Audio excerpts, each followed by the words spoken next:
Nickommoh, a Thanksgiving celebration. This book is being read with permission of Scholastic's Books.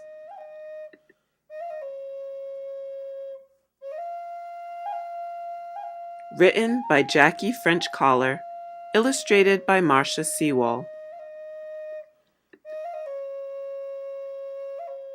This book is dedicated to Firefly Song of Wind Seketow and to her people, the Narragansett. Dr. Ella Seketow is one of our tribal elders. She passed away, but we remember her fondly as a historian, an educator, and a culture bearer for our tribal community, and she shared her knowledge with others, and the authors were able to speak with her and be educated as to the true history of the Narragansett people, and the way we spoke, the way we dressed, the way our traditions were held, and that's how they were able to write this book.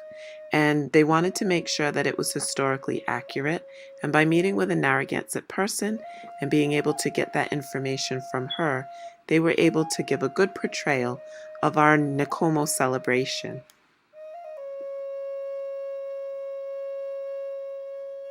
Catontowit, the Creator, is pleased with his people. They have cared well for his gifts of corn and bean and squash. In the early warmth of Sequan, when the oak leaves were the size of a mouse's ear, the people planted. All through the long hot days of Quequisquan, the growing time, the people tended the Creator's gifts, keeping weeds from their feet, carrying water to quench their thirst, and shooing away mischievous Coquant, the crow.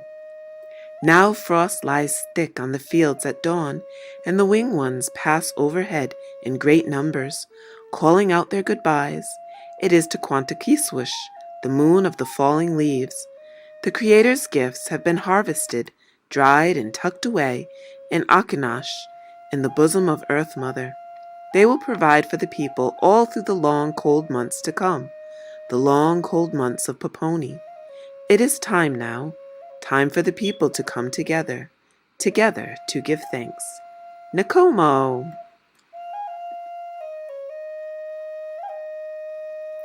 From villages far and near they come, their moccasinash treading silently on the footsteps of the grandfathers, following the paths the grandfathers walked since the days when the animals were big, and the old ones hunted the stiff-legged bear.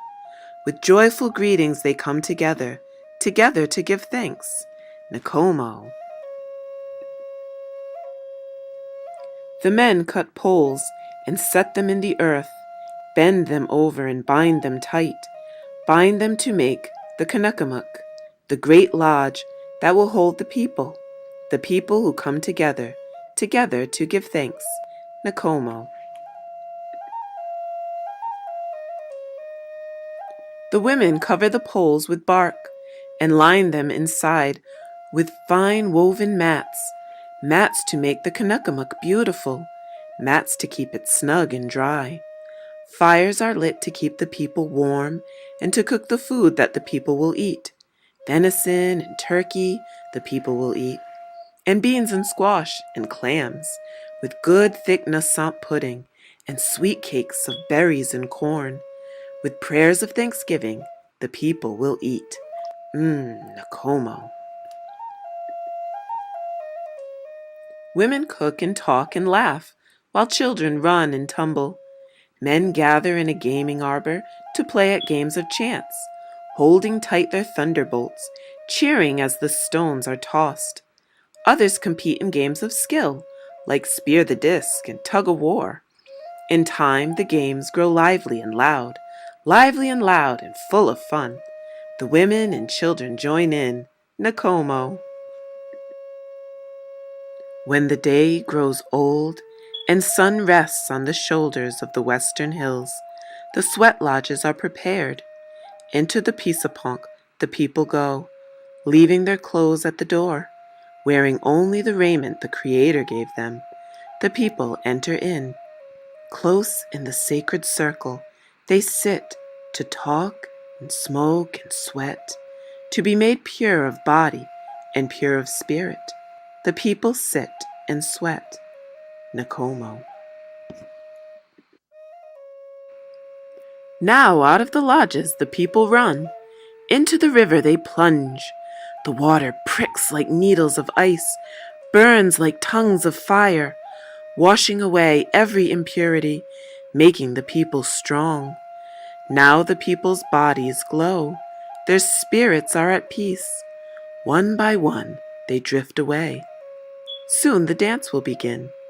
Nickommoh.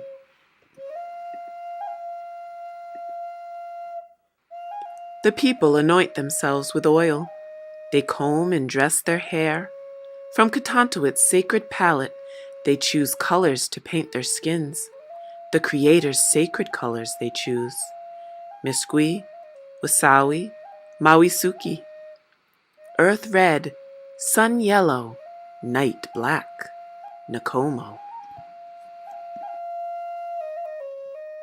In garments of deerskin the people dress, in fine turkey feather capes. Their best moccasinash they put on their feet. Wampum peak belts ring their waists. With Ketontuit's jewels they adorn themselves, the Creator's sacred jewels, bright feathers, dyed quills, gems of stone, claw and bone, beads of shining shell. Nickommoh. Now Moon Sister wakes and draws her star blanket across the sky. Beneath the blanket the people come together into the sacred circle. With glad hearts and prayers of thanksgiving, the people come, bearing gifts so that widows may eat and orphans grow strong, because all belong to the sacred family of the people. Nickommoh. Drums speak in stirring beats, and the people lift their voices in song, joyful songs of thanksgiving, soft songs of love, sad songs of longing for those who are gone, songs of war, songs of peace, songs of living and dying and living again in the great house of Ketontuit. Nickommoh. Moving in circles, the people dance, feeling Earth Mother's heartbeat beneath their feet. Quick dances of joy they dance, whirling and twirling and stomping. Bold dances of war they dance, shrieking and howling and leaping. Slow dances of love they dance, rhythmically swaying and stepping. Young people cast shy glances as they pass. Firelight flickers in their eyes and turns their skin to gold. Ketontuit's sacred firelight shines upon the people. Nickommoh. Old ones nod with lidded eyes. Small ones sleep in loving arms. Moon Sister creeps across the sky, and the people dance on. Up, up, into the night, their voices rise, gathered by Brother Wind and carried to the ears of the Creator. Thank you, Ketontuit, the people cry. Thank you for your love. In his great house in the southwest, Ketontuit smiles. He hears the prayers of his children and holds them in his heart. Peace, my children, he whispers, and the people dance on. Nickommoh! I hope you've enjoyed this reading of the story Nickommoh, a Thanksgiving celebration. This is our Nickommoh season, our giveaway time, a time that we celebrate all the things we're thankful for by giving away as much as we can to others. And on behalf of the Tomaquag Museum, I want to wish all of you a wonderful holiday and a Wuni Nickommoh.